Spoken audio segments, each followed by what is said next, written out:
Hanumantha ಚಲವಾದಿಯವರ ಸಾರಥ್ಯದಲ್ಲಿ ಭೀಮಧ್ವನಿ news 7.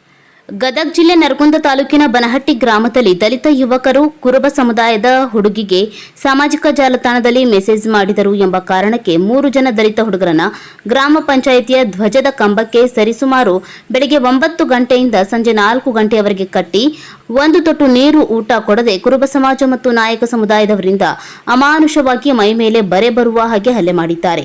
ಇಷ್ಟೆಲ್ಲಾ ಘಟನೆ ನಡೆದರೂ ಯಾವುದೇ ಶಾಸಕರುಗಳು ಸಮಾಜ ಕಲ್ಯಾಣ ಇಲಾಖೆ ಅಧಿಕಾರಿಗಳು ಭೇಟಿ ನೀಡದೇ ಇರುವುದು ಅನುಮಾನಕ್ಕೆ ಎಡೆ ಮಾಡಿಕೊಟ್ಟಿದೆ. 2 ದಿನಗಳಿಂದ ಪೊಲೀಸ್ ಅಧಿಕಾರಿಗಳಿಗೆ ಪ್ರಕರಣ ದಾಖಲು ಮಾಡಿ ಅಂತ ಮನವಿ ಮಾಡಿದರೂ ಯಾವುದೇ ಪ್ರಕರಣ ದಾಖಲು ಮಾಡದೆ ಹಲ್ಲೆ ಮಾಡಿದವರ ಜೊತೆ ಕೈ ಜೋಡಿಸಿ ಹಲ್ಲೆಗೆ ಒಳಗಾದವರಿಗೆ ತಲಾ 70,000 ಕೊಡಿಸುವುದಾಗಿ ಪ್ರಕರಣವನ್ನು ಮುಚ್ಚಿ ಹಾಕಲು ಪ್ರಯತ್ನ ಮಾಡುತ್ತಿದ್ದಾರೆ. ಆರೋಪಿಗಳನ್ನು ಕರೆಯಿಸಿ ಸಂಧಾನ ಮಾಡುವುದಾದರೆ ಪೊಲೀಸ್ ಇಲಾಖೆ ಯಾಕೆ ಬೇಕು ಎಂದು ದಲಿತ ಸಂಘಟನೆಗಳು ನರಗುಂದ ಪೊಲೀಸ್ ಇಲಾಖೆ ವ್ಯವಸ್ಥೆ ವಿರುದ್ಧ ಕಿಡಿಕಾರಿದ್ದಾರೆ.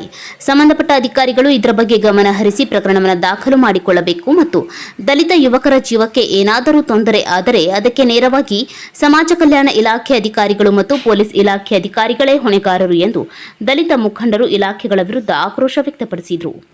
ಭೀಮಧ್ವನಿ ನ್ಯೂಸ್ 7.